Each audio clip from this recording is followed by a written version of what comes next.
Welcome to today's life story, where we explore the intricate dynamics of family, love, and the difficult road to reconciliation.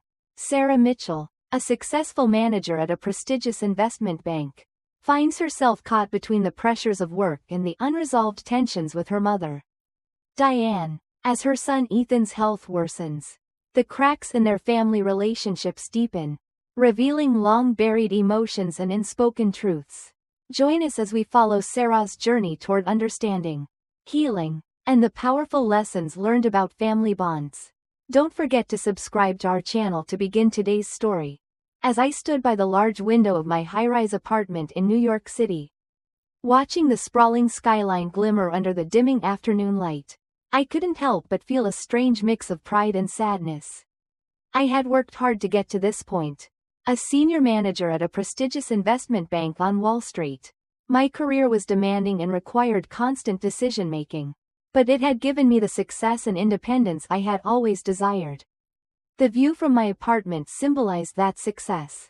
But, as I looked out, I also saw the reflection of a woman who, while achieving so much professionally, was struggling in other areas of her life, particularly with family. On the windowsill sat family photos, always a reminder of the people who were supposed to matter the most. Among the photos, one caught my eye, the picture of my husband, Daniel, and our son, Ethan. Daniel's gentle smile was a constant source of comfort for me. He was the project manager at a rapidly growing tech company. His calm and composed nature balanced out my sometimes sharp disposition, and together, we created a harmonious life. A life that was supposed to be free of the past burdens that I carried. Yet, it wasn't always easy, especially when it came to Ethan. Ethan, our 8-year-old son, was both our pride and our concern. From the moment he was born, we had to be vigilant. He had asthma, the seasonal changes were his greatest enemy, and every year, we watched him struggle with attacks that took away his energy and robbed him of the joy of being a typical child. Though Ethan was intelligent, thoughtful, and curious, always pouring his heart into reading and science, he had moments of sadness. His illness made him worry that he wouldn't be able to play like the other kids. And no matter how much we reassured him, there was always that look of longing in his eyes, that ache to simply be well. There was another person in my life who caused me more anguish than I often cared to admit, my mother. Diane, living in a quiet suburban neighborhood just a 15-minute drive away. She had been a school principal for most of her career. A stern, disciplined woman, she had always carried a certain air of authority. After my father passed away suddenly from a heart attack 5 years ago, she had become a little more fragile but still maintained that strict, somewhat unyielding demeanor. And, despite all the years that had passed, the tension between us remained. Growing up, I was always expected to be the perfect eldest daughter. I was the one who had to show responsibility, who had to perform to the highest standard. And the more I succeeded, the higher her expectations grew. But no matter how much I achieved, I could never seem to meet her standards, leaving me with a constant sense of not being good enough. My younger sister, Megan, on the other hand, was the free spirit. She was the creative one, the one who could make mistakes and be forgiven because, in my mother's eyes, she was simply unique. This favoritism was something that bothered me deeply as a child. The unfairness cut to the core of my self-worth. And even now, as adults, with children of our own, nothing had changed. When it came to Ethan, the disparity in my mother's treatment was glaring. She adored Megan's son, Luke. Every time we visited her, she showered him with affection, lavishing praise on his drawings, listening intently to his stories, and treating him as though he were the center of her world. In contrast, her attitude toward Ethan was cold, dismissive even. I can still hear her words. Ethan needs to play outside more if he ever wants to get stronger. And worse, when he asked her to explain his asthma, she would blithely dismiss it, telling him that it was all in his mind, that his weakness came from his mental state. Those words cut deeper than anything else. Despite all the hurt, I kept trying. I tried to maintain a relationship with my mother for the sake of family. I didn't want to repeat the past with Ethan. But I wanted him to have a relationship with his grandmother, even if it meant swallowing my anger. And so, I kept my distance from my mother, accepting that the bond I wished for wasn't going to happen the way I had hoped. Every time I saw photos of my mother and Megan together, happy, smiling with Luke, I couldn't help but feel the sharp ache of injustice. I had learned to keep my feelings to myself, to pretend that everything was fine. But deep down, I resented how my mother treated Ethan. And as I did my best to balance work, motherhood, and family obligations, I found it more difficult to ignore the hurt. Daniel understood my frustrations. He often consoled me, telling me that my mother simply couldn't face her own shortcomings. He never encouraged confrontation, but rather, he suggested that people, especially mothers, couldn't be changed. Still, I hoped for change. I hoped my mother would one day see the error of her ways. I couldn't give up on family. Not yet. It was one of those rare moments when the weight of everything, work, family, expectations, felt like it was pushing me down all at once. My office in New York City was sleek, modern, and bustling with activity, but even in the midst of it all, my mind was far away. I had just received an urgent call from the office in our New York headquarters, demanding that I attend a high-stakes meeting with investors in 3 days. The timing couldn't have been worse. Daniel, too, had his own business trip scheduled to Chicago. I had no choice but to rely on my mother for help with Ethan. The timing of my trip to New York coincided perfectly with the seasonal change. The very time Ethan's asthma typically flared up, I felt that familiar knot of anxiety tighten in my chest. As a mother, it was impossible not to worry about him, especially given the history with my mother. I swallowed my frustration and called Diane. "Mom, I know you're busy, but I need you to help me with Ethan. His asthma is getting worse with this change in the weather. Could you just watch him for a few days while I'm in New York?" There was a long pause on the other end of the phone. I could hear her sigh. But it wasn't out of concern, it was more out of obligation. "Fine," she replied curtly, "but don't forget that Luke's birthday is coming up. I have preparations to make." I closed my eyes for a moment, biting back the anger that rose in me. I was desperate, but I didn't have the emotional energy to argue. "Thanks, Mom. I really appreciate it," I managed to say. The days leading up to my trip were a blur. I packed my bags with the same mechanical precision I had developed over the years, work and family. As I prepared to leave, I kissed Ethan's forehead and reminded him about his inhaler. "Grandma will pick you up from school. Okay? Be good and listen to her." Ethan nodded, but I could see the worry in his eyes. "But Grandma doesn't like me," he whispered, his voice barely audible. I forced a smile, my heart breaking. "That's not true, sweetie. Grandma is just a little different." As I sat in the taxi on my way to the airport, I tried to call Diane again to confirm the medication schedule and pick up details. But her response was flat, almost dismissive. I felt a pang of anxiety, but I shoved it aside. The next 3 days would be difficult enough without me constantly second-guessing my mother's ability to care for my son. The moment I arrived in New York, the demands of the meetings took over. I dove into the work, pushing everything else to the back of my mind. But that nagging worry never left. It gnawed at me.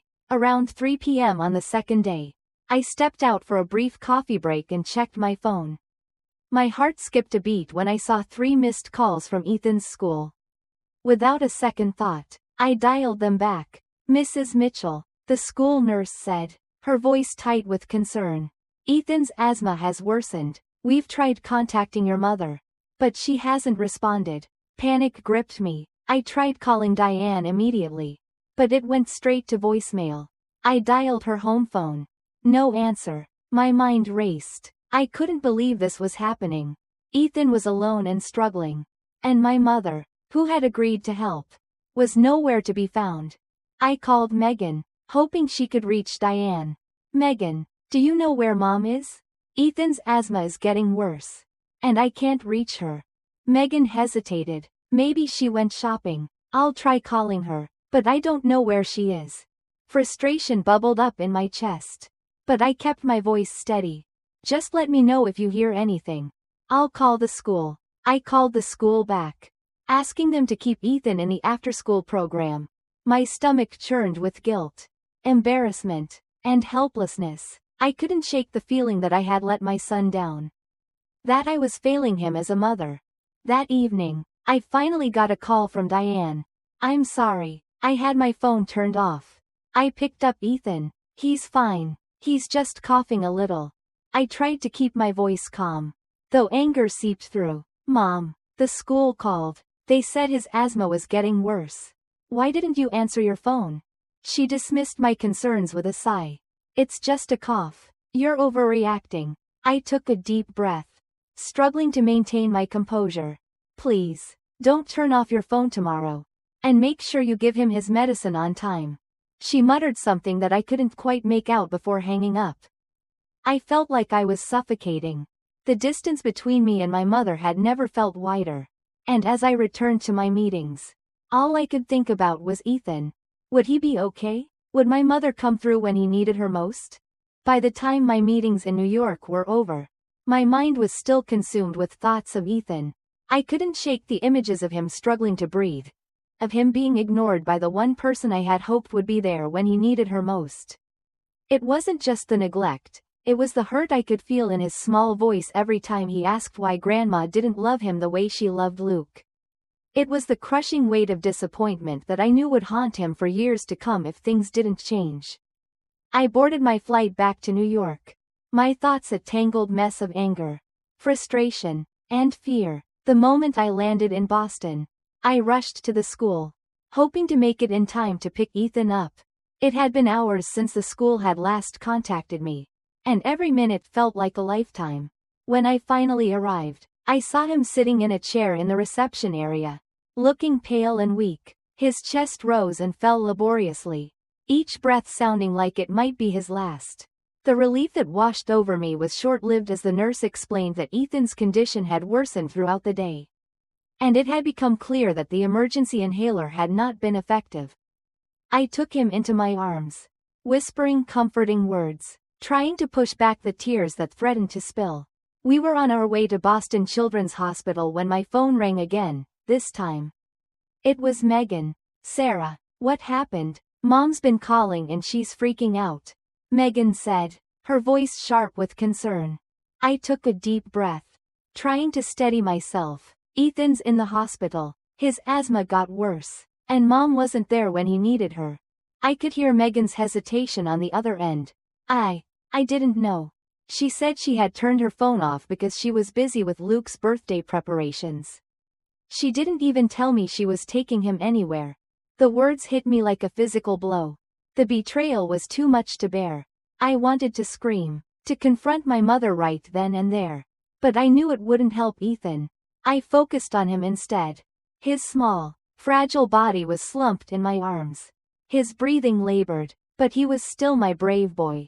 He whispered, barely audible, Mom, Grandma didn't come. I swallowed hard, my chest tightening. I didn't know what to say. All I could do was stroke his hair and tell him everything would be okay, even though I wasn't sure myself. As the days passed, Ethan's condition stabilized, but the wound in my heart only deepened.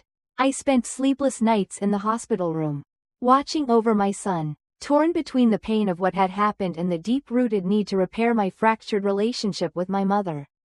I knew I had to do something. For years, I had let her behavior slide, hoping it would change on its own. But I realized that if I didn't take action now, things would only continue to fester. After a few days, when Ethan was well enough to be discharged, I decided it was time. I called Megan and told her we needed to have a family meeting. This wasn't just about Ethan's asthma or what had happened at the hospital. It was about the years of unresolved tension, the deep wounds that we had all been carrying without speaking of them. The day of the meeting arrived, and as I stood in the living room, I could feel the weight of history pressing down on us. Diane and Megan arrived, the air heavy with unspoken words. Diane's face was tight with guilt, her eyes red from crying. She looked at me, her expression guarded. I had never seen her look so vulnerable. And for the first time, I realized that perhaps she was just as scared of confronting her own demons as I had been. We sat down in the living room, a silence hanging between us. I could see Megan fidgeting nervously, unsure of where to start. I, on the other hand, had no intention of letting this conversation go on any longer without saying everything that had been building up for years. I don't want to get emotional, I began, my voice steady but firm. But there are things we need to address. Things that have been causing pain in our family for far too long. Diane shifted uncomfortably, but I could see the sorrow in her eyes as she lowered her gaze. Megan was quiet, a look of understanding crossing her face. I continued, Mom, since I was a child, I've always felt that you didn't treat me and Megan equally. You expected me to be perfect. And the more I tried, the higher your expectations became. And Megan, you could make mistakes. And you were forgiven because you were unique. This hasn't stopped even now. Ethan, my son, feels it too. You've never treated him the way you treat Luke, and it's hurting him. The room was still. Diane's lips trembled, and she began to speak. But the words caught in her throat. For the first time, I saw her truly struggle with something she had kept hidden for years. I never meant to hurt you, Sarah, Diane said quietly. I never meant to make you feel like you weren't enough. But I see things in Luke that remind me of your father. I thought maybe I was compensating for his loss by giving him what I couldn't give to your father. I didn't realize how it was affecting you. Ethan. Her confession left me speechless. It wasn't an excuse, but it was an explanation, a painful one. It was the start of something. Though, for the first time, she was acknowledging the way her actions had impacted us. And in that moment, I knew this was just the beginning of a long road ahead. But at least it was a step toward healing. As time passed, the atmosphere in our family began to shift. Slowly but surely, Diane began making efforts to change her ways. She enrolled in counseling, a step I never imagined she would take. But it was clear she was trying. For the first time in years, I saw my mother make a genuine effort to rebuild her relationship with Ethan. She would visit more often. And while the process was slow, I could see the change in her. Her approach was softer, kinder. She no longer dismissed Ethan's health issues with casual comments. But instead, she became attentive, understanding, and truly present. Ethan, too, began to warm to his grandmother. He was a smart boy. And it didn't take long for him to recognize the changes in her. He began to look forward to their visits. And slowly, the distance that had once defined their relationship began to fade. The bond between them, though still fragile, started to form, piece by piece. The most profound moment for me came when Diane came to our family barbecue, carrying a gift for both Ethan and Luke. It was a framed family tree that Ethan had made at school. For you both, she said, her voice trembling slightly as she handed it to them.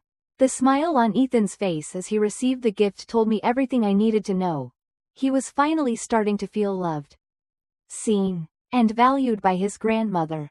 As we sat around the table that evening, I couldn't help but reflect on how far we had come. Families, with all their flaws, their conflicts, and their misunderstandings, are irreplaceable. They're the ones who shape us, for better or worse. And while healing takes time, I knew that we were finally on the right path. Thank you for following along with this story. If you enjoyed it, don't forget to subscribe to our channel for more life stories and heartfelt moments.